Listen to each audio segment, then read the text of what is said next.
අයිබෝන්. අදත් අපි කතා කරන්න යන්නේ කලින් වීඩියෝ එකේ වගේම Excel වල එන error message එකක් ගැන.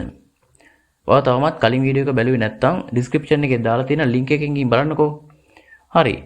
දැන් බලන්න ඔයාලට මතකද කියලා සමහර වෙලාවට Excel workbook එකක් open කරන්න යද්දී හරි ඒකේ sheet අතර මාරු වෙද්දී හරි මෙන්න මේ වගේ message එකක් ඇවිත් තිනවා කියලා. මතකද? එහෙමනම් ඒකෙන් කියන්නේ ඔයාගේ workbook එකේ කොතනක හරි circular reference error එකක් තියෙනවා කියලා.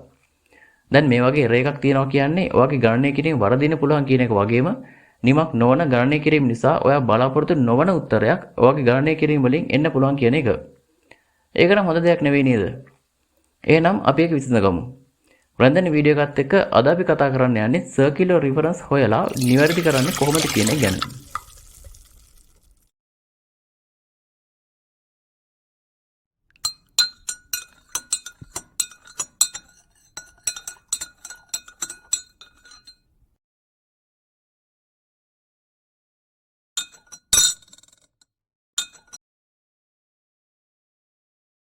ඉතින් මේ විදිහේ error එකක් ආවහම සාමාන්‍යයෙන් Excel එක automatically ඒක නිවැරදි කරන්න යන්නේ නැහැ. මොකද ඒ ෆෝමියුලා එක දැම්මේ userම නිසා. එයා කරන්නේ එහෙම දෙයක් මේ sheet එකේ එහෙම නැත්නම් workbook එකේ තියෙනවා කියලා අපිව දැනුවත් කරන එක විතරයි. පොඩ්ඩක් ඉන්න. මම තාම කිව්වේ නෑනේ circular reference එක කියන්නේ මොකක්ද කියලා. මේ බලන්නකෝ. Excel ෆෝමියුලා එකක් ඒකටම අදාළ cell එකක් ඍජුව හරි වක්‍රාකාරව හරි refer කරනවා නම් අන්න එහෙම තත්යකට අපි කියනවා circular reference එකක් කියලා. වෙනත් වචනවලින් කියනවා නම් යම් ෆෝමියුලා එකක් නිමක් නොවන ආකාරයේ ගණනය කිරීමකට යන තත්ත්වයක් අපි හඳුන්වනවා circular reference එකක් විදිහට. definition එක බලන්නකෝ. ඒක ටිකක් තේරෙනවා මදි වගේ නේද? මට හිතුණා.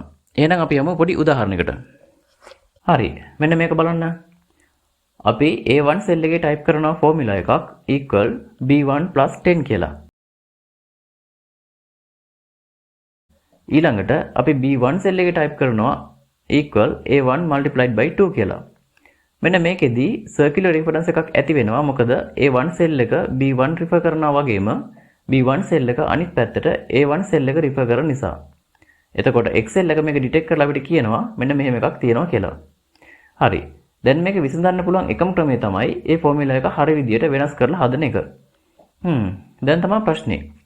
අපි කොහොමද මේ වැරදි ෆෝමියුලා එක හොයාගන්නේ? ෆෝමියුලා සහ data ගොඩක් තියෙන sheet එකක නම්.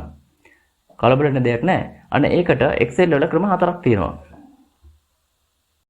අංක 1 ෆෝමියුලා ඔඩිටින් toolbar එකකින්. යන්නකෝ ඔයාගේ Excel ribbon එකේ ෆෝමියුලා කරන group එකේ error checking කියන බටන් එකට. දැන් open වෙන menu එකේ circular reference කියන එකට ගියාම ඔයාට පෙන්නනවා error එක තියෙන cell මොනවද කියලා. දැන් ඔයාට පුළුවන් මේ cell වලට ගිහිල්ලා වැරද්ද නිවැරදි කරන්න. අංක 2 status bar එකේ notification.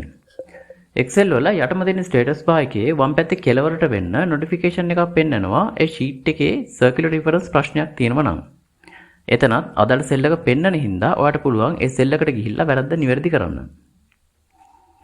අංක 3 ආයෙත් යන්න වාගේ Excel ribbon එකේ formula කියන group එකට. ඒකේ තියෙනවා evaluate formula කියලා බටන් එකක්. ඒක ක්ලික් කරාම එනවා මෙන්න මේ වගේ window එකක්. ඒකේ ඔයාලට බලා ගන්න පුළුවන් ඒ ෆෝමියුලා වල මොනවද තියෙන්නේ ඒ වගේ ඉම්පැක්ට් එක මොකක්ද වගේ දේවල් ටිකක්.